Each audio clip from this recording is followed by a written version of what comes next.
Welcome to the Speak with People podcast. My name is Jason Yarusi. I'll be your host, and this podcast exists to help you improve your communication skills.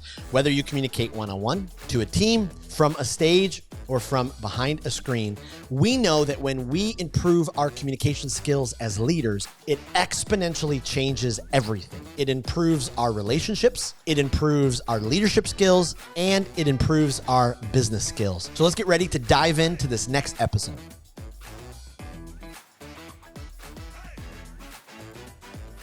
Well, if you're listening to this podcast, most likely you're a leader. You have influence in your life. You have influence over people in your community, in your neighborhood, at your workplace, and you're looking to continue to grow. You're looking to continue to achieve and to keep getting better. Well, how as a leader do you continue to do that? What path are you on? How do you operate at peak performance? Are you exhausted? Are you run down? Are you ready to charge the hill? And so how do you perform at your best in your everyday life? Well, as leaders, we communicate all day long. And if we're not healthy, if we're not operating at our best, our communication will not be as well. Well, I am so excited about today's guest on the Speak with People podcast, Jason Yarusi. He is just a phenomenal leader and has taught me so much from afar. I have dove in completely to his YouTube channel and have watched so many incredible videos to even grow my own personal life and my business. And I'm so excited. He has got a huge knowledge base of performance management, extensive experience leading businesses. And so, Jason, welcome to the Speak with People podcast. Hey, it's great to be here. Thanks for having me on. Excited to dive in. Absolutely. Always love interviewing another Jason as well. That's right. That's right. Well, could you, for our listeners, just dive in a little bit to your story, kind of let them know who you are, what you've done, kind of what's gotten you to this place? Sure. So give you the quick rundown. Today, I'm a private fund manager of about $300 million of investment real estate, mainly targeted down here in the Southeast. We've been buying apartment communities back since 2016. I've acquired a little over 3,500 apartment units to date. I've grown pretty rapidly in that place. Wow. But it's been a very non-traditional path here. So, during high school, had a lot of loss in my formative years, right? I was a very shy kid, came from a family where, my dad was very closed off. He had a lot of struggles in his point, and I was very closed off. And then I had a bunch of events just continue to just set the stage to just kind of beat me down, right? So at 13, my best friend, he was just killed in a boating accident. When I was 14, had a friend who, just got in a car with some people that weren't doing great things, some alcohol, some drugs. And he was on the football team with me and he got in an accident and died. And At 15, had a friend that, just very like the happiest kid, right. That you could imagine. And for some reason, no note, no nothing, committed suicide. And Wow. Then at 17, I had one person in my life that was this girlfriend that I could just kind of like connect and like talk to, right? Well, so happens we get our licenses, everybody's out, doing their thing, and she got in a car with a couple girls and they were going down the beach. Accident happens and she was the one who passes away. So I basically leave high school just dejected, just thinking everything that I had like in reach could easily be taken away from me. I just was really lost. And so had great grades, and I ended up just not really caring about anything after that. So school came by, I was playing football and some football coach came and said, you come to the school. And I was like, okay. And at the time, to be honest, I couldn't even tell you what state it was when I just said, okay. I was just like, yeah, I'll go there.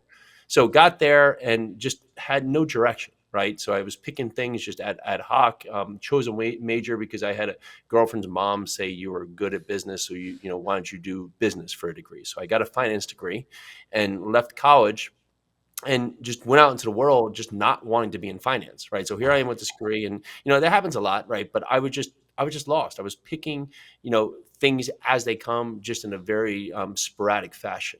So I ended up working in bars and working in restaurants and just picking odd jobs. And I wasn't happy with life, right? I was just mad at the world, right? I was mad at anybody. I was mad at you. I was mad at the environment. I was mad at, just the economy. I was just mad at everything, mad at my family. Until one day I was working at a bar and got off at like 2:30, 3 in the morning, got on my bike to go home, just, mad at the job, just mad at just hating where I was, and rode across Manhattan, made a right onto Second Ave, and at nowhere, a car came out of nowhere and just hit me, and I was flying through the air. So get pulled out of the street, taken to the hospital. I get a pin in my wrist. I had a broken shoulder, a bunch of stitches, and Wow. I get out of the hospital to the next morning. And the only thing I could think about was like, okay, I got to get back to work because I need to make money for rent. And there was this moment of pause. I'm not going to say it was like some epiphany, but there was a moment where I was like, okay, wait, hold on.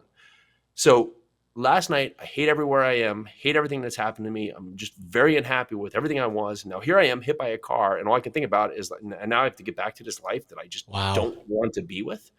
And it wasn't a perfect path, but I said to myself, okay, listen, if that's the choice, then I'm making dumb decisions, stupid decisions. I can't be upset with the results because I'm making these decisions.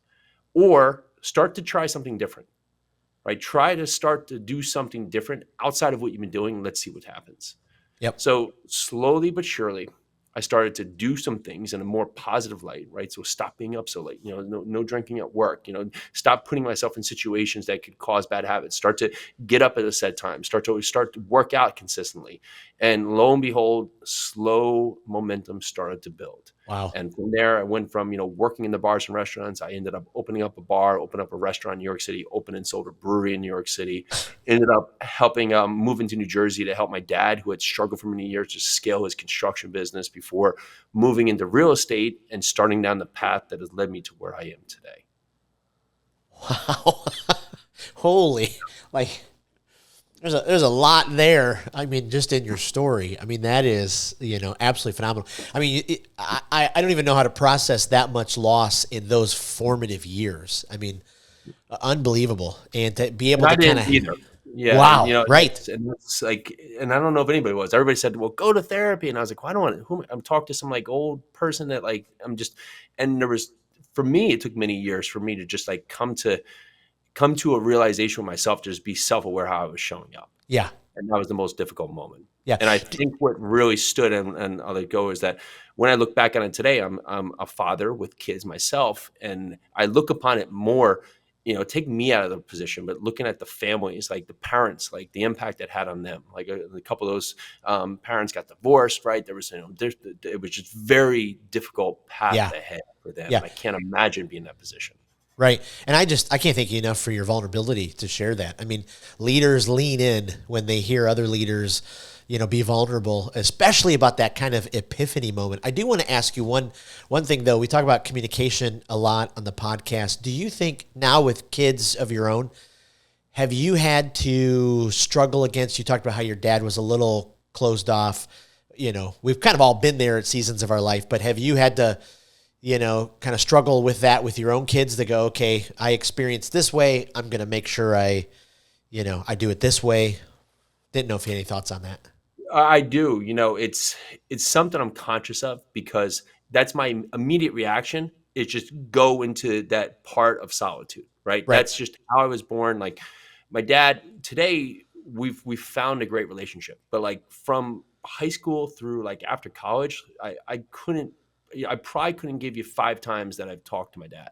He Yep. was out there, it was like time even before like cell phones. He would just be out, like he'd be gone before I was up, and back after I was asleep, right? So he would just work very Yep. hard, and he was out there, but there was a lot of tough times for him. And nothing against him. That's, the age he grew up in too. So what I've really focused on today is that go the opposite, and like it's like go against the will of what your mind wants to do, right? What's been Wow. inbred. And that's the hardest thing to do because, I'm still guilty of it. But in that fact, I've been trying to be more conscious of it as it comes up, because that's my natural feeling. My natural feeling is that, okay, something comes up, just go handle it yourself. Don't communicate. Just go do it, or just, go be in solitude. That's the easy approach when in fact it's the wrong approach. Wow. Wow, that's powerful. When you kind of had that epiphany moment, did it kind of wake you up to a sense of, okay, this is what I want success to look like for my life? I mean, where you're sitting now, how do you just personally gauge success as a leader?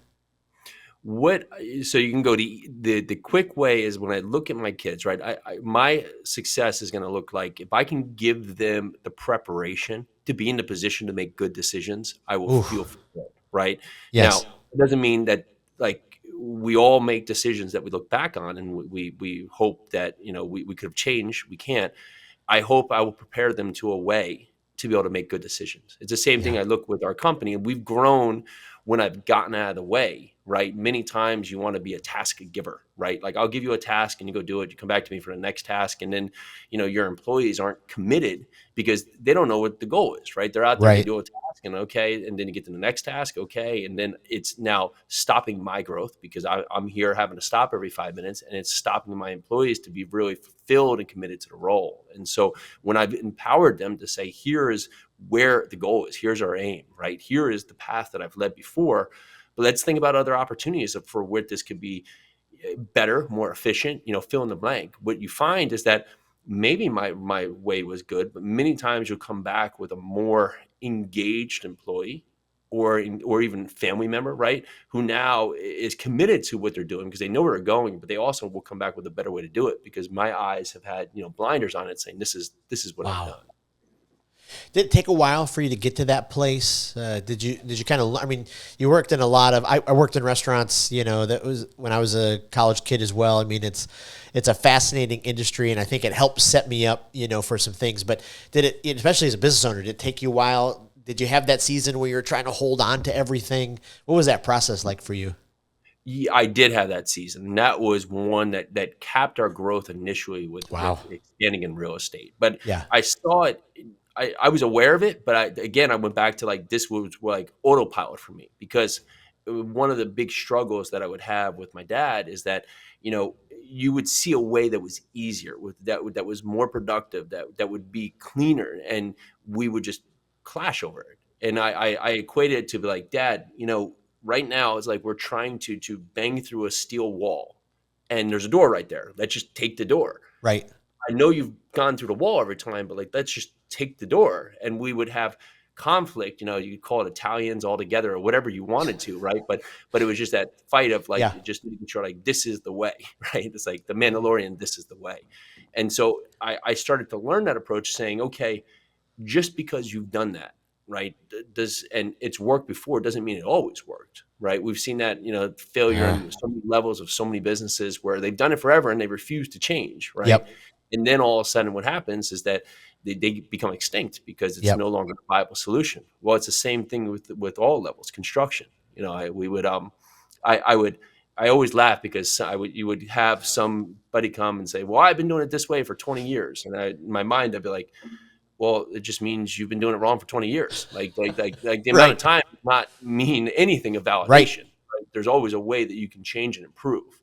And I was stuck just not approving, right? The one thing I remember clearly leaving school is I was like, great, I never have to read again. And it was like, what a silly comment. It was like I never have to read again.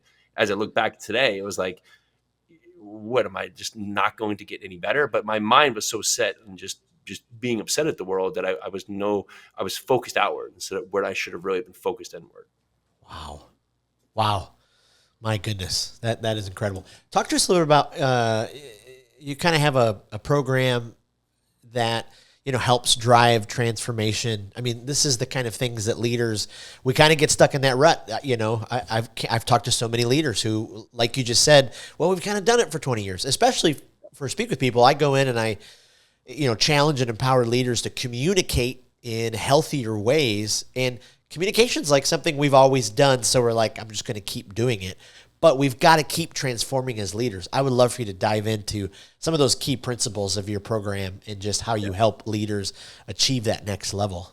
Sure. And as I'm sure you go in there is it doesn't mean you have to throw everything away, Right. right? What it means is that, and that's where many times people like have that resistance. You'll see it from leadership when leadership tries to introduce new things to the business or to Yes. people within their staff because they're like, oh, I've done it like this. I don't want to change, right? Because change is scary, right? Yeah. And let's get that out there. Change can be very scary because it's not the normal of what you have now. Although when you look at it, every single thing is changing. Wow. Everything around us is changing, right? They say, it's the saying, like, you never step into the same river twice. One, because the river's moving. Two, because you're a different person. Well, Right. everything is changing whether you wanted to or not. But what we have to continue to adapt is to continue to improve, to let our standards continue to level up. And what I came through is people were like, well, what did you do to be able to now make the impact you have today? But really just change yourself, right? Be disciplined to what you do today. And I looked back upon it, and we started helping and presenting the Live 100 message, which was built on 3 foundational blocks, which is breaking your habits to start building momentum so you can magnify your success. Wow. And where that really lies first is on self-awareness. I that will say the day after the car accident, I became self-aware that I wasn't showing up as the person I wanted to, right? I was Yeah. saying, okay, listen, like, I'm showing up, I'm doing bad things, I'm getting crazy results, like I'm not having good reactions, I'm having a lot of anger, right? I'm having a lot of just unfortunate settings. Regardless, I was the one who was in control of my feelings. Yep. So it became now being a self-aware and owning it, right? Okay, I'm owning it.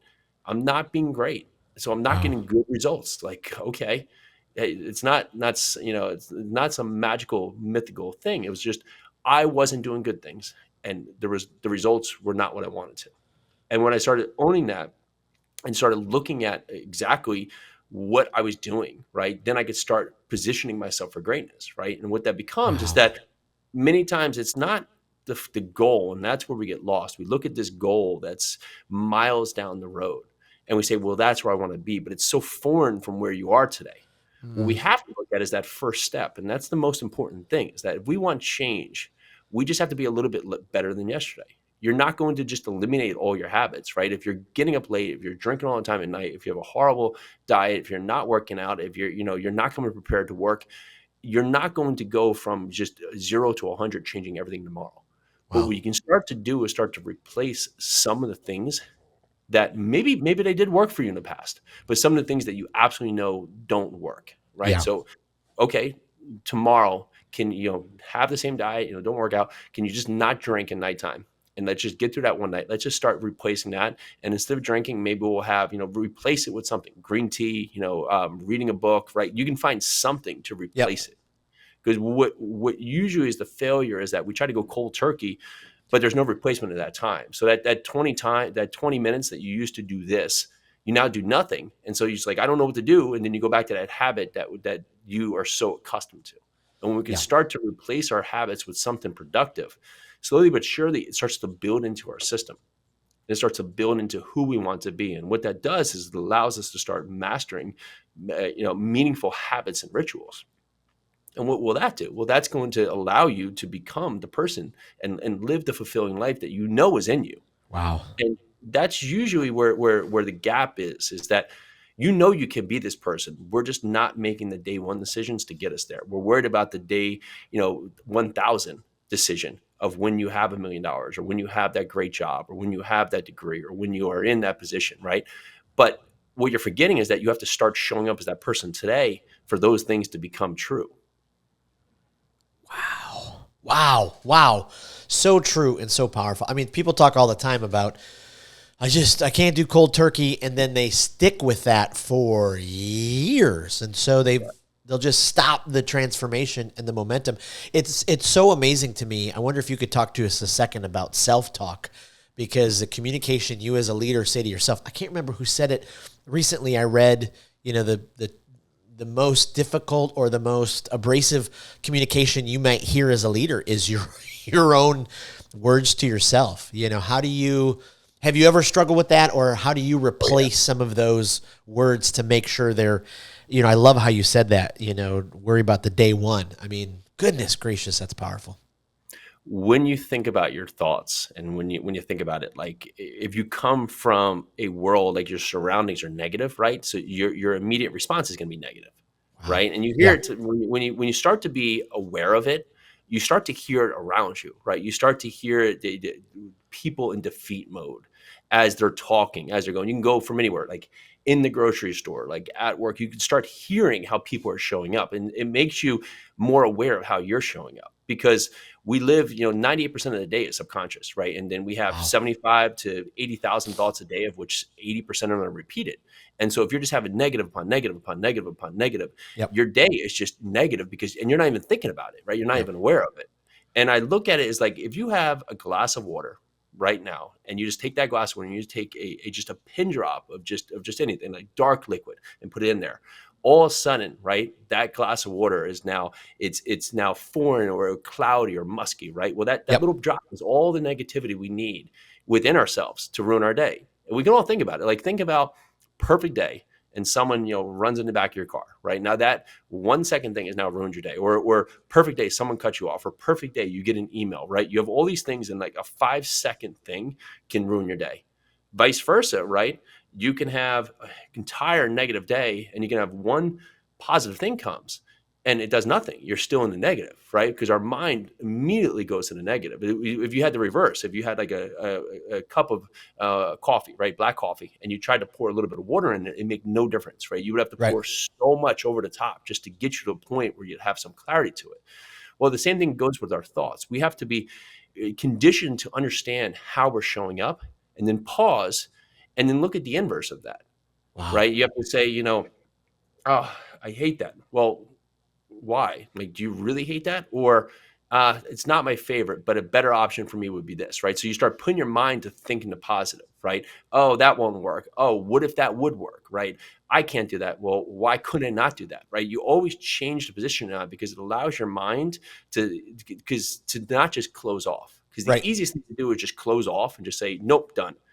But if you give yourself the chance and start saying, to be more opportunistic or optimistic to the result, well, a lot of things start happening. If you what is it, the Stockholm syndrome? Have you heard of this? Right? Oh, yeah. Yeah. Yeah, yeah. Well, that's a great example, right? You can be in dire circumstances, right, and understand that the circumstance is dire, and truly look at it in a dire state, but be optimistic that there's a path ahead Wow. that could come of this results. And that's every day with life, is we look at everything as in the worst mode, instead of just saying, why not be happy with what we have? Yep. And then we'll get even happier as we get more things.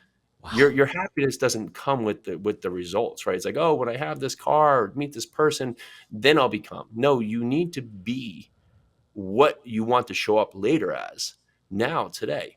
You Wow. have to act like, you're wealthy in your mind to see wealth come to within your bank account. Wow. Wow. I mean, I think just even as you're introducing, some of the stuff you're doing now with how many apartment units you guys own and represent, like, did you ever imagine? I mean, or was it just, were you just focused and, the kind of the day one unit at a time? Did you see it becoming, this size and scope, or is this just a drop of the bucket to what you have, planned for the future? So now it's a step upon our journey.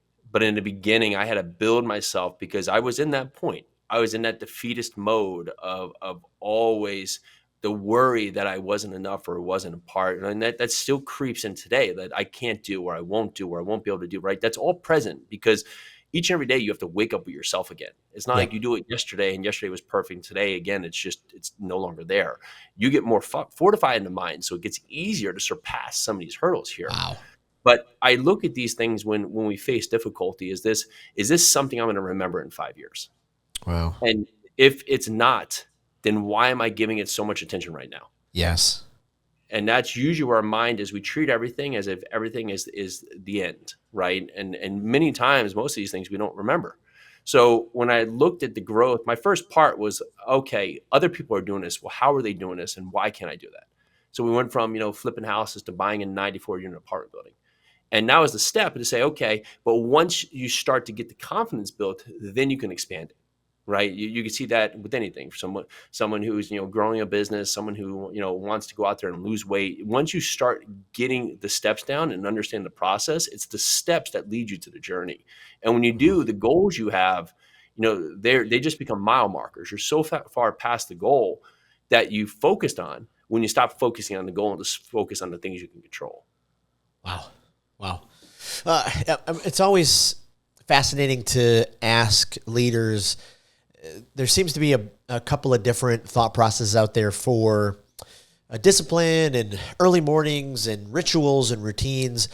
Which camp do you find yourself in? Are you in the camp that says, yes, use every second you can in those early mornings, find a ritual that you have a habit that you do every single day? There's the other camp that says, that's not as important. What do you think for your own personal life? What have you found, that's The helped you morning perform? and getting up early has been very important for me. Now, I'll say this with a caveat, and again, we teach like I'm not going out and saying do these 5 steps in the morning and it will magically change. You have to find what your controls are, and I'll Wow. speak to this in its more ways. Is that the reason I do this? Is I set the stage to have a control in the day, so when things come up that are unexpected, I've already had control in my day that I can go focus on those. And so, for Wow. instance, I wake up early. I get up, I have a glass of water, I meditate, I go work out, right? When I come back now, my kids are growing up. My wife can now have her moment of time. I can help, we'll take the kids to school, and then I go to work, right? So the second I walk into work, if there's a fire, I've already had my wins, my successes, the things that I've now committed my mind, and I've had Wow. peace in my mind that I can Yep. go focus on that. Where the disruption is, oh, well, I don't want to wake up early and do that, or just want to have anything. I just want to do as it comes in the morning. Well, where that can falter is that, okay, you wake up late, you hit the snooze button a couple times, now you're rushing, maybe you don't get something to eat, so you're starving, or you eat something poor, and then you get into the car, now you're stuck in traffic, you're mad about traffic, although nobody wants to be in traffic, right? Now here you Right. are, late to work, now you're flustered because everything is a chaotic moment throughout the day. You get to the end of the day and you're like, oh, I'm never doing that again. You sit down, you drink a beer, you start watching Netflix, and then the same day repeats. And that happens for months, Yep. weeks, forever. And because you have no control. And where I found that just taking that moment, and you could do it during the middle of the day, but if you can have some moment where you can go, you just find your place. We're saying, okay, no matter what happens today, I've now done what I said I was going to do right there. Yep. Then it allows you to control what you can control and then react accordingly when you can't. Wow. So incredibly helpful. What advice would you give to the leader who's, sitting in an office? Maybe they feel their company doesn't, do enough to care for them, and they're just kind of getting a little negative about it. What steps could you, or advice could you give them to make sure that they're kind of, taking the onus on themselves to make sure they're not slipping into some of those bad habits? I would absolutely double down on carrying yourself. I Ooh. would put all the energy into there to just double down, and because you can't control people are going to show up. Hopefully, you're surrounded by the right people, and if not, then that might be a decision that you have to make to find better people to surround yourself with. But you can control you're showing up, and so maybe that negativity is now coming off that you're not giving your all because even though it's not being said, it can be present within your Ooh. energy, within your Right. face, right? So when you're showing up in the office and you're just mad that everybody else isn't doing what you think of their expectations, it could be that you are not giving your all. So I'd say double down. And then number two from there would be that make sure you're clear on the vision that you're providing to your team because they may think they're doing a great job, but they might not have the guidance from you to truly understand. And Yeah. if I said that, you can't talk to every person the same way. So, like there's many people that you need to have either, a straight rational talk and emotional talk. So make sure if you're presenting what you want done, make sure it's clear. And I learned this lesson, I was not a good communicator, and my dad was not a good communicator. My dad would say, grab this, do that, and then expect, magic to be done when everybody was looking around and no one even understood what the tools Right. were, right? And so, like that's the same thing I would do is I would not give a clear description and a clear objective and a clear path forward to the people around me. I'd say, okay, here you go, just go. And any result coming back was the result that they thought was good, but I wasn't clear in my expectations. And when you're not clear with your expectations, then you can't be very clear on what you want when you don't get it. Wow. Wow. Absolutely. That's so powerful. As we kind of turn the corner, I mean, you've given us I filled a page of notes here. I mean, just incredible insight. Folks that are interested in, kind of stepping into the, real estate investment arena, been thinking about it. Any, advice you'd give, for newbies right in the beginning? Yeah. Easy thing is get specific with what you want. And you'd say, well, how do I know what to be specific? Just pick a lane, because where the difficulty comes is there's a lot of people in real estate, but where the ones win are is that they're very specific in what they do. They flip houses that are between $400,000 and $600,000 in these two cities, right? Right. Or they buy apartment communities that are 75 to 100 units, right, in this one city. Where people do not do well is that, oh, I'll try tax liens, then Airbnb, then wholesaling, then flipping, right? Then and you're trying it all at the same time. You're the Right. master of nothing. And so anybody who's specifically focused on that is going to kill you in the strategy, because they're going to be much quicker to act in where it is. And if you try something and you get very specific what it was, it's going to give you one of three results. Either you're going to not like it at all, so for which you can stop and not do that anymore and say, okay, at least I eliminated something. Yep. Two, you're like, I kind of like it, but I'd like it a little bit different if it was like this. And then now you can alter what you're doing to meet your capabilities and what you want of it. Or three, you're spot on. You now pour fuel on the fire. But that's your action step, where usually there's some great real estate podcasts, but there's so many different various forms of real estate that you can get lost in just Yep. all the different paths. So just, they say riches in the niches, and it's true. Wow. Yeah, it's so true. When I first started to speak with people, a mentor said that to me, and I'm like, no, I could do this, and I could do that, and I could do this, and as soon as I turned the corner to get very, very focused, I was like, okay, wow, this opportunity, this opportunity, this opportunity. Boy, that's so helpful. So, last question for you: as you're now helping more and more leaders, I mean, you've had an incredible journey. You've figured out so much, now you've turned the corner and you're inspiring, you're helping other leaders. What kind of keeps you motivated and inspires you to keep helping other people achieve, their highest potential? I think the cleanest thing there is that it's empowering to see people believe yesterday that they couldn't, and then believe today that they could. Wow. And usually that's the path forward, with getting clear on where you want to go and then setting a path forward. Where Wow. belief falls is that when we're not clear on what we're looking for, well, then it's hard for us to believe we're going to find it. Yep. And it's easy for us to say, oh, yeah, I'm going to do this. And then it sounds like we're doing it, when in fact, we're not taking any of the steps. Wow. Wow. That's powerful. So as we kind of wrap up, a few rapid fire questions. We're building this online library for leaders and communicators to go find new resources and the best. And so we're asking our guests some of their favorite resources. So is there a speaker, a thought leader who, man, you watch their TED Talks, their YouTube videos, whatever it is, and you just think, wow, every time they blow you away, fill your cup, you're forwarding that, clip to email. Any speakers stand out for you that you'd recommend? I'd say Walter Bond. It's a Okay. man I got to know. He's great. Him and his wife are dynamic. She really it helps set the stage for the business side, and Walter is dynamic on the stage. I love it. Is there a podcast, either guilty pleasure or development, that you keep going back to? If you're a podcast person, you forward that on to people. I mean, the All In podcast is always great, right? So the All In podcast talks about all kinds of investment topics and all kinds of things happening out there in the economy. That's definitely one for sure. Yeah. And then is there a book that you'd say, hey, boy, if you get stuck on a desert island, you only have one book. Boy, every leader should read this book. So leader wise, how about Extreme Ownership, Jocko Willink? I think that if you're on a desert island, you got there somehow, so you might as well own it.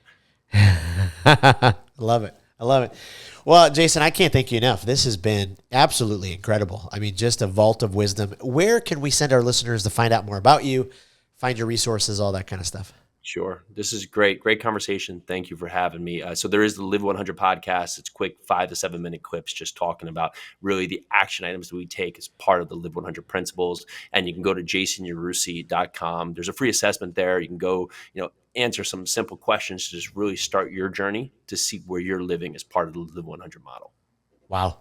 That's fantastic. We're going to put that in our Facebook group, and we'll put that on the show notes and all of those kind of things. Thank you again for your time, and this has been Incredibly beneficial. Well, thank you for joining us on another episode of the Speak with People podcast. We hope that you were encouraged. We hope that you were inspired and challenged to improve your communication skills. I want to thank you again for being a part of the Speak with People podcast community. Make sure you don't miss out on being a part of the Speak with People Facebook community group. Just head to Facebook, type in Speak with People, scroll down and join our community, because every single day we're encouraging each other. We're helping each other to improve our communication skills. Thanks again, and we'll see you in the next episode.